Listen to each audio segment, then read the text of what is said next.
Assalamualaikum warahmatullahi wabarakatuh. Alhamdulillahirabbil alamin. Assalatu wassalamu ala asrofil anbiya'i wal mursalin wa ala alihi wa sahbihi rasulillahi ajma'in, amma ba'd. Bapak-bapak dan ibu-ibu rahimahumullah, mari kita awali perjumpaan kita pada saat ini terlebih dahulu dengan mensyukuri segala nikmat yang tiada hentinya Allah anugerahkan kepada kita semua. Yang jika kita ingin menghitungnya, pastilah kita tidak akan mampu untuk melakukannya. Mulai dari nikmat kesehatan, nikmat yang insya Allah memiliki tetangga-tetangga yang luar biasa, hingga atas kehendak Allah Subhanahu Wa Taala, nikmat untuk sempat hadir untuk berkumpul dalam majelis kita pada saat ini. Tak lupa pula kita hadiahkan salawat kepada kekasih Allah Subhanahu Wa Taala, yaitu Nabi Muhammad SAW. Sebagai ungkapan terima kasih kepada beliau yang sangat berjasa menyampaikan syariat Islam kepada kita semua sebagai umatnya. Hingga saat ini kita bisa merasakan indahnya hidup di bawah naungan Islam. Kepada keluarganya, sahabat-sahabatnya, serta kepada orang-orang yang secara konsisten memegang petunjuk dari sunnah-sunnahnya hingga saat ini dan hari kiamat nanti. Sebelumnya, perkenalkan, nama saya Putri Alfa dari Prodi Komunikasi dan Penyiaran Islam, Fakultas Agama Islam, Universitas Muhammadiyah Yogyakarta. Saya berceramah pada kesempatan ini untuk memenuhi tugas akhir saya pada mata kuliah Public Speaking. Baiklah, langsung saja. Dalam kesempatan kali ini saya akan menyampaikan sebuah pembahasan yang sangat dekat dalam kehidupan sehari-hari kita sebagai umat muslim yang tentunya bertetangga. Yang mana saat ini banyak dari kita yang kurang peduli atau menganggapnya sepele, yaitu adab dalam bertetangga. Dalam adab bertetangga banyak ayat-ayat Al-Quran yang membahasnya. Jangankan dalam urusan bertetangga, dalam Islam hal terkecil pun kita diberikan petunjuk dalam melakukannya. Begitu maha rahmatnya Allah kepada kita hamba-hambanya agar kita dapat mempersiapkan untuk kehidupan di akhirat kelak. Dalam ajaran Islam, Rasulullah SAW telah mengajarkan kita seorang muslim untuk mengakui adanya hak-hak dan adab-adab kepada tetangga kita. Kita yang hidup bertetangga ini diwajibkan memberikan dan memenuhinya agar terjalinlah kemaslahatan serta kerukunan apabila setiap orang dalam keluarga saling memenuhi hak-hak tetangganya. Dan apabila hal ini terjalin dengan baik, maka tidak mungkin ada yang namanya perselisihan antar suku, antar desa, dan juga antar tetangga. Hal inilah yang perlu kita tanamkan pada diri kita masing-masing agar kita bisa menciptakan suatu hubungan baik antara sesama umat muslim maupun non-muslim. Ibu-ibu dan bapak-bapak rahimahumullah, dalam adab bertetangga ini Allah Subhanahu Wa Taala telah berfirman di dalam Al-Quran surat An-Nisa ayat 36 yang artinya, sembahlah Allah dan janganlah kamu mempersekutukannya dengan sesuatu pun, dan berbuat baiklah kepada kedua orang tua, karib kerabat, anak yatim, orang-orang miskin, tetangga yang dekat dan tetangga yang jauh, dan teman sejawat, ibnu sabil dan hamba sahaya. Sesungguhnya Allah Subhanahu Wa Taala tidak menyukai orang-orang yang sombong dan membangga-banggakan diri. Dengan dasar ayat tersebut, kita bisa mengambil sebuah hukum tentang pentingnya berbuat baik terhadap tetangga kita. Dalam ayat itu ditegaskan bagaimana kita sebagai umat muslim diperintahkan untuk selalu berbuat baik, termasuk kepada tetangga kita sendiri. Sebuah hadis Rasulullah SAW juga menunjukkan betapa pentingnya akhlak kita kepada seorang muslim kepada tetangganya sendiri. Dikatakan dalam hadis riwayat Imam Bukhari, yaitu Jibril senantiasa mewasiatkan kepadaku tentang tetangga hingga aku mengira bahwa ia akan mendapatkan warisannya. Dari hadis tersebut menunjukkan bahwa seruan beliau ini sangat penting. Persangkaan Rasulullah SAW bahwa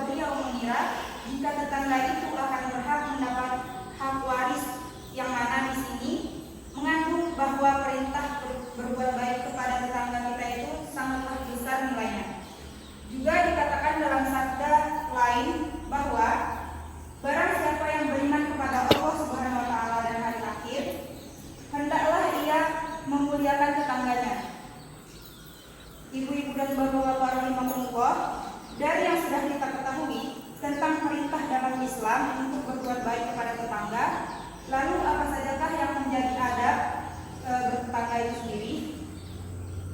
Berkenaan dengan adab-adab bertetangga terdapat dalam sebuah karya ulama Abu Bakar Zabir Al-Jazairi dalam sebuah kitabnya yaitu Minhajul Muslimin. Di antaranya adab-adab bertetangga yaitu yang pertama, kita sebabkan kita sendiri. Mengapa Rasulullah SAW menegaskan dalam hal ini seorang muslim dilarang menyakiti tetangganya meskipun hanya dengan sebuah perkataan yang menyakitkan? Yaitu hal tersebut termasuk ke dalam salah satu cabang keimanan kita sebagai umat muslim, sebagaimana Rasulullah SAW pernah bersabda, barang siapa yang beriman kepada Allah dan hari akhir, maka janganlah ia menyakiti tetangganya. Hadis riwayat Al-Bukhari bab adab nomor 29 dan Muslim bab imam nomor 73. Juga beliau bersabda, demi Allah tidak beriman, demi Allah tidak beriman. Dikatakan kepada beliau, siapakah yang engkau maksud wahai Rasulullah? Beliau menjawab, yaitu orang yang bertetangga tidak merasa aman dari kejahatannya. Selain itu, beliau juga pernah bersabda kepada seorang perempuan yang menceritakan kepada beliau bahwa dia selalu berpuasa di siang hari dan mengerjakan sholat pada malam hari, tetapi ia menyakiti tetangganya, maka dikatakanlah dia masuk neraka. Hadis riwayat Ahmad dan Al-Hakim dan isnadnya sahih. Ibu-ibu dan bapak-bapak rahimahullah, begitulah gambaran Islam bahwa pentingnya bagi kita semua sebagai umat muslim untuk senantiasa memperhatikan setiap perbuatan kita telah akan Allah perhitungkan, terlebih kepada tetangga-tetangga kita sendiri. Jangan sampai kita tersakiti, jangan sampai kita menyakiti karena kita dan perbuatan kita sendiri. Mari kita mencoba untuk mengontrol emosi dan menjaga sikap kita. Ketika kita tidak menyukai atau tersinggung dengan tetangga kita, maka janganlah sampai kita melontarkan kata-kata yang membuat tetangga kita itu sakit hati. Perlu kita ketahui bersama bahwa sakitnya tubuh karena tangan kita masih bisa untuk diobati. Namun, sakitnya hati karena ucapan kita itu membuat orang lain akan sulit untuk mengobatinya. Yang kedua, adab-adab kepada tetangga yaitu berbuat baik kepadanya. Rasulullah SAW memerintahkan kita agar senantiasa berbuat baik kepada tetangga kita. Misalnya, dengan menolongnya jika ia meminta pertolongan, membantunya ketika ia butuh bantuan kita. Jangan sampai ketika kita mengetahui bahwa tetangga kita itu sedang kesusahan, kita malah tidak bersimpati dan bahkan enggan untuk menolong. Jika ketika tetangga kita sakit, kita berkewajiban untuk menjenguknya, ikut senang ketika ia merasa senang, serta ikut berduka ketika ia terkena musibah. Kebanyakan yang terjadi di dalam lingkungan masyarakat justru sebaliknya. Kebanyakan yang susah melihat tetangganya senang dan senang melihat tetangganya susah. Disinilah kebanyakan umat Islam memiliki penyakit hati yang membuat selalu tidak senang dan iri kepada tetangga yang membeli perabotan baru, motor baru, mobil baru, dan sebagainya, yang akhirnya menimbulkan rasa tidak nyaman kepada dirinya sendiri. Kemudian timbullah konflik antara keduanya. Selain itu, kita juga dianjurkan untuk memberi salam terlebih dahulu ketika kita bertemu, melembutkan pembicaraan, bersikap sopan, serta tidak berbicara seenaknya, membimbing pada apa yang dipandang baik bagi agama dan dunia, memaafkan kesalahannya, tidak juga mempersempit bangunan atau tanahnya, atau bahkan mengambil tanahnya. Adab-adab selanjutnya yaitu memuliakannya dengan memberikan kebaikan, yaitu hal yang tak kalah pentingnya sebagai adab seorang muslim kepada tetangganya, perintah untuk memuliakan dengan memberi kebaikan kepadanya. Sebagaimana sabda Rasulullah SAW pada hadis riwayat Bukhari mengatakan, wahai perempuan-perempuan perempuan muslimah, janganlah seorang tetangga meremehkan pemberian tetangga lainnya, walaupun itu hanya ujung kuku kambing.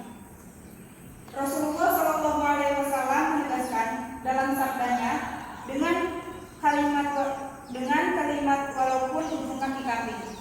Hal ini memberikan pengertian bahwa seseorang yang mengaku beriman dengan dirinya dilarang mencaci atau menolak pemberian tetangga kita. Ketika misalnya tetangga kita memberikan kita makanan yang tidak kita sukai, maka janganlah kita menolak dengan mencaci pemberiannya, karena hal itu akan menyakiti hati mereka yang bermaksud memberikan sesuatu kepada kita. Rasulullah Shallallahu Alaihi Wasallam juga pernah bersabda kepada Abu Dzar, "Wahai Abu Dzar, apabila kamu masak daging kambing, maka perbanyaklah kuahnya dan perhatikanlah tetangga-tetanggamu." Sabda beliau juga kepada Aisyah ketika ditanya Aisyah, "Aku mempunyai 2 orang tetangga. Kepada siapa aku berikan hadiah?" Beliau menjawab, "Kepada yang paling dekat dengan pintu rumahmu." Ada adab yang keempat, yaitu menghormati dan menghargainya. Ketika tetangga kita itu meletakkan kayu bakar pada dindingnya, maka janganlah kita melarangnya. Itulah contoh bagaimana sikap kita dalam menghormati tetangga kita.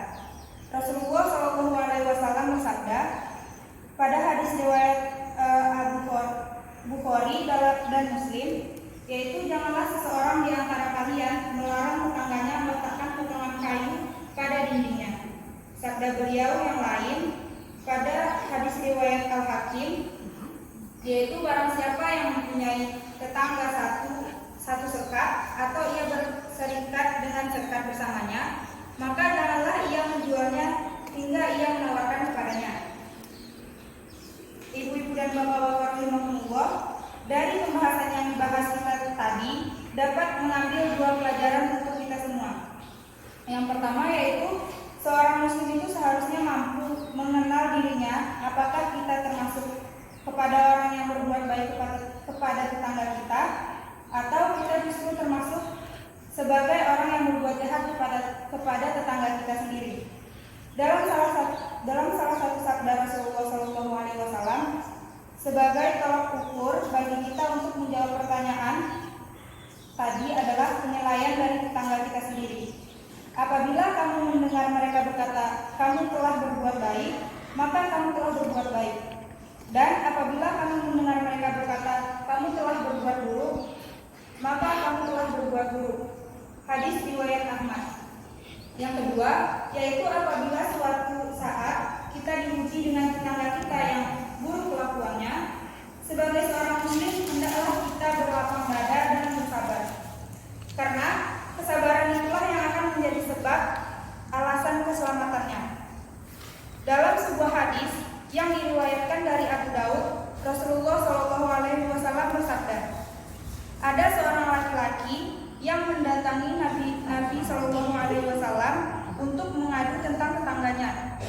Lalu beliau bersabda, "Bersabarlah." Kemudian yang ketiga atau yang keempat Kemudian pada yang ketiga atau yang keempat kalinya beliau bersabda, "Lemparlah barang-barangmu ke jalan." Kemudian orang itu melaksanakan pesan Rasulullah SAW. Lalu orang-orang pun melewatinya dan bertanya, "Ada apa denganmu?" Orang itu menjawab, "Tetanggaku telah menyakitiku." Lalu mereka pun melaknat tetangganya sampai tetangganya itu mendatanginya dan berkata kepadanya, "Kembalikanlah barang-barangmu ke rumahmu, karena demi Allah aku tidak akan mengulanginya lagi." Ibu-ibu dan bapak-bapak rahimahumullah, Maha Suci Allah yang telah mengatur hambanya sedemikian rupa sehingga kita sebagai hambanya bisa merasakan kehidupan bermasyarakat dengan damai dan sejahtera. Apabila kita senantiasa bertoleransi mengamalkan segala yang telah menjadi ketetapan di dalam Islam, berusaha mengistiqomahkan dan senantiasa bersabar terhadap segala ujian yang menimpa kita, semoga kita termasuk orang-orang yang diberi petunjuk oleh Allah Subhanahu wa Ta'ala, sehingga kita selamat di dunia dan di akhirat. Selamat dari kejahatan tetangga kita apabila mereka berbuat buruk kepada kita. dan selamat dari kejahatan diri kita sendiri apabila kita pernah menyakiti tetangga kita. Marilah dengan pelajaran ini kita berusaha mengintrospeksi diri sejauh mana kita telah berbuat baik kepada tetangga kita masing-masing. Marilah kita evaluasi kembali perbuatan-perbuatan kita yang pernah kita lakukan kepada tetangga kita. Minta maaflah apabila kita menyalahinya, dan maafkanlah tetangga kita apabila kita pernah tersakiti. Insya Allah, apabila kita sebagai seorang muslim senantiasa memperhatikan apa yang Allah dan Rasulullah SAW perintahkan kepada kita. Perlu kita ketahui bahwa di dunia ini kita tidak pernah hidup sendirian. Di sekitar kita ada orang-orang yang wajib kita penuhi hak-haknya. Di sekitar kita ada orang-orang yang suatu saat akan kita butuhkan bantuannya. Kita hidup bermasyarakat. Siapa yang akan memandikan jasad kita kelak? Siapa yang akan mensolatkan jasad kita kelak? Siapa yang akan menguburkan jasad kita kelak ketika kita sudah tidak bernyawa lagi? Kalau bukan orang-orang di sekitar kita, yaitu tetangga kita. Sampai disinilah kiranya saya menasihati diri saya sendiri khususnya dan kepada para jemaah pada umumnya. Semoga Allah Subhanahu wa Ta'ala senantiasa memberikan kekuatan kepada kita semua agar kita bisa mengamalkan segala ilmu yang telah kita dapatkan, terlebih ilmu yang berkaitan dengan kehidupan kelak kita di akhirat. Semoga kita demikian apa yang bisa saya sampaikan. Apabila ada lebihnya itu dari Allah Subhanahu wa Ta'ala, dan kurangnya itu dari saya sendiri yang butuh banyak belajar. Segala puji hanya layak baginya Maha Suci Allah Subhanahu wa Ta'ala. Saya bersaksi bahwa tiada Tuhan yang berhak disembah selain Allah